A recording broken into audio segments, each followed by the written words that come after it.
Bien-aimés dans le Seigneur, Shalom. Nous sommes dans la joie de commencer une nouvelle semaine de méditation biblique. Et nous sommes le lundi 19 juillet 2021. Nous vous saluons au nom de notre Seigneur et Sauveur Jésus-Christ. Nous allons lire un texte dans la première lettre de Paul à l'église de Corinthe, 1 Corinthiens 3, versets 16 à 17. 1 Corinthiens 3, 16 et 17. Voici ce que dit la parole de Dieu. Ne savez-vous pas que vous êtes le temple de Dieu et que l'Esprit de Dieu habite en vous?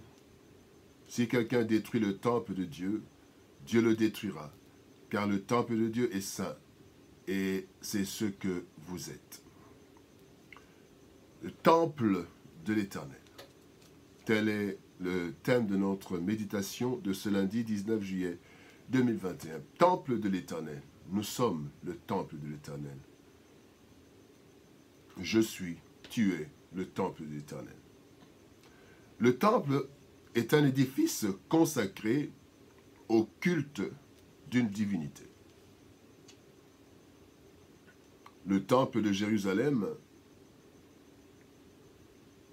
et les temples des chrétiens sont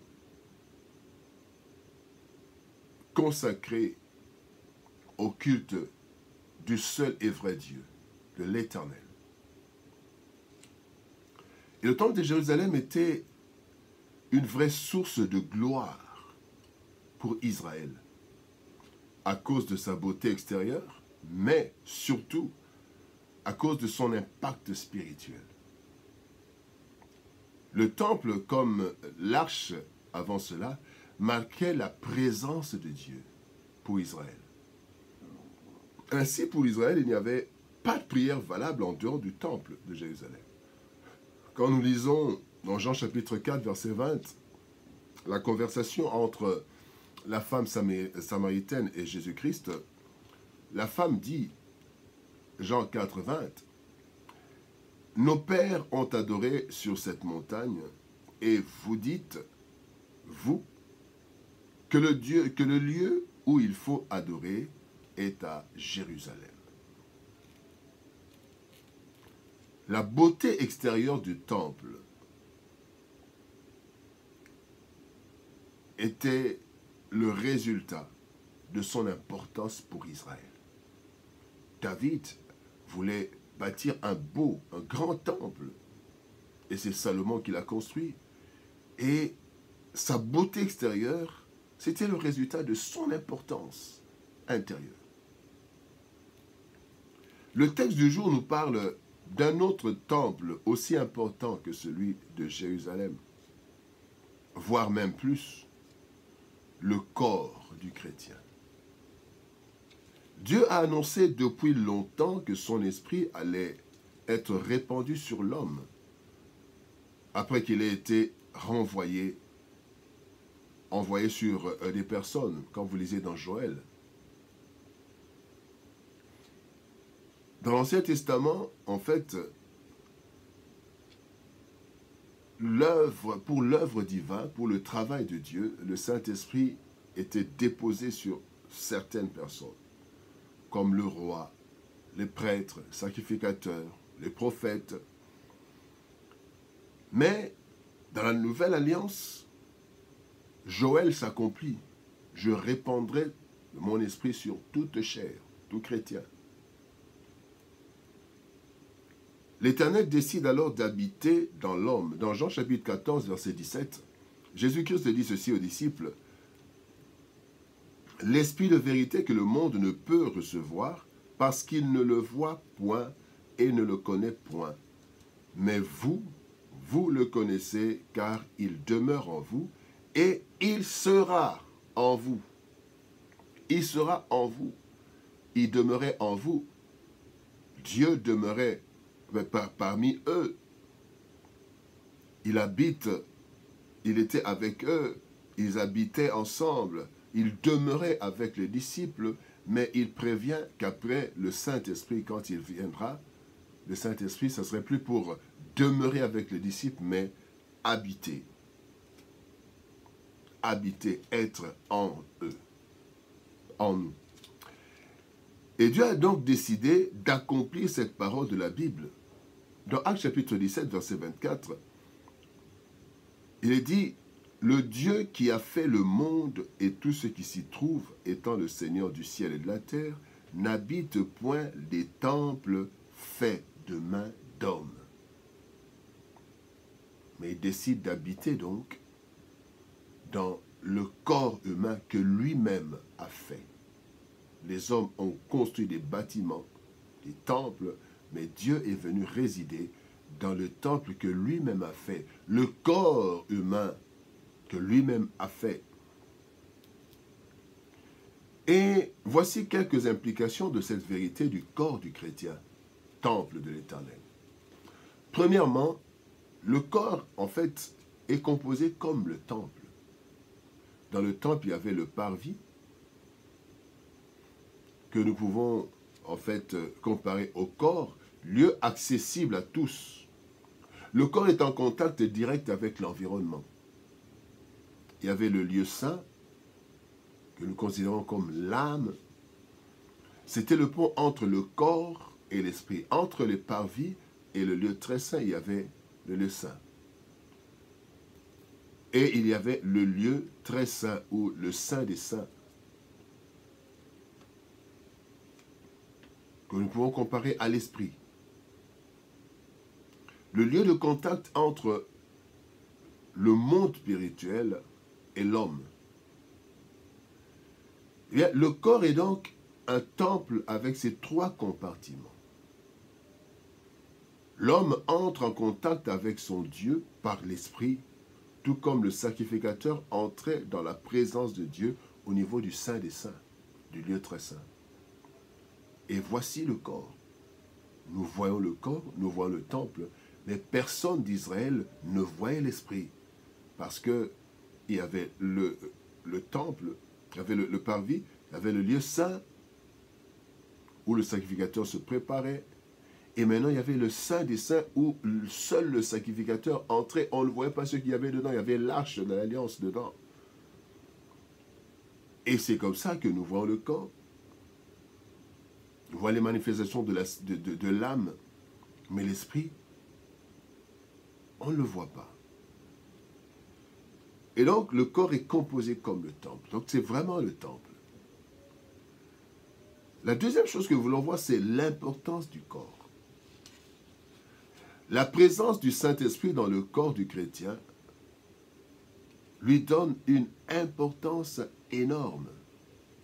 2 Corinthiens chapitre 4, verset 7 dit « Nous portons ce trésor dans des vases de terre, afin que cette grande puissance soit attribuée à Dieu et non pas à nous. » Nous portons ce trésor. Le corps est comme un vase de terre, parce qu'il est aussi venu de la terre. Mais dedans, et ce qui fait l'importance d'un vase, c'est ce qu'on y met. Le contenant, son importance, c'est le contenu.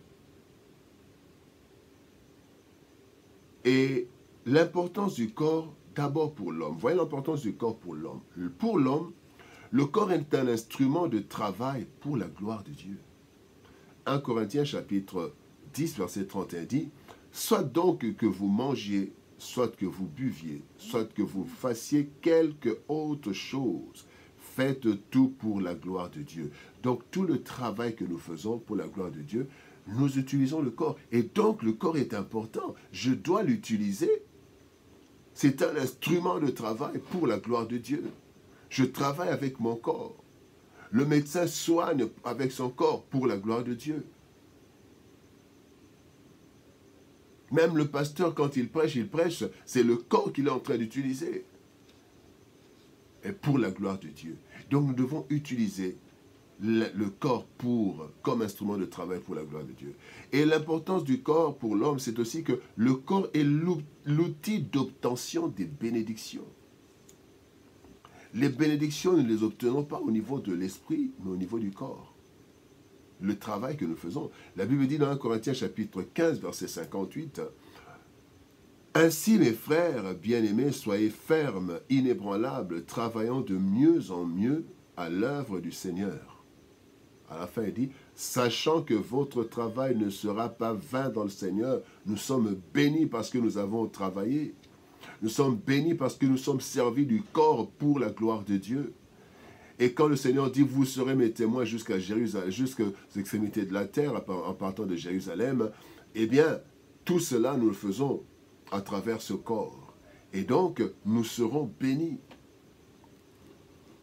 Le corps est un outil d'obtention des bénédictions. Et c'est pour ça que un corps nous a été donné. Et l'importance du corps pour Dieu, c'est que le corps humain, le corps du chrétien, est l'instrument de Dieu pour sa gloire et pour l'accomplissement de sa volonté.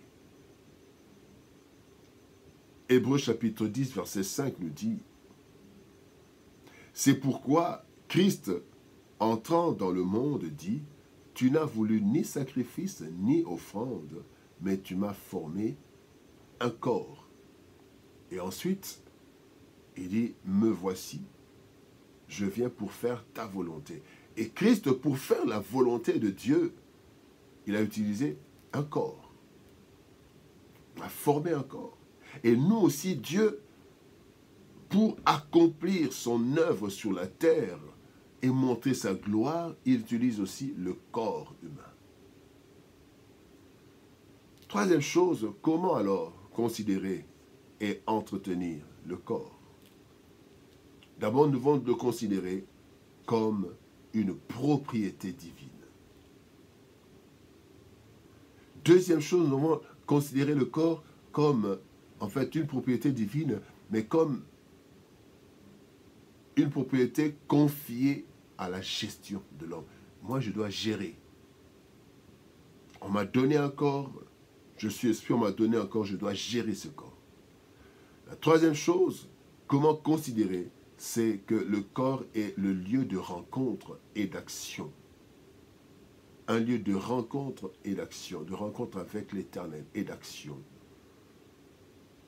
Notre prière, nous servons du corps pour prier. Ainsi, le Seigneur menace de détruire toute personne qui détruirait ce temple qui sert d'instrument du Seigneur pour sa gloire et pour la bénédiction de l'humanité. Bien-aimés, Dieu n'habitant pas le temple fait de main d'homme, a décidé de résider dans les corps humains de ceux qui le connaissent et l'acceptent à travers Jésus-Christ. Le corps du chrétien est donc devenu le temple du Seigneur et Dieu en prend soin et le protège. Voilà pourquoi il menace de détruire tous ceux qui chercheraient à le détruire. Sommes-nous conscients de l'importance de notre corps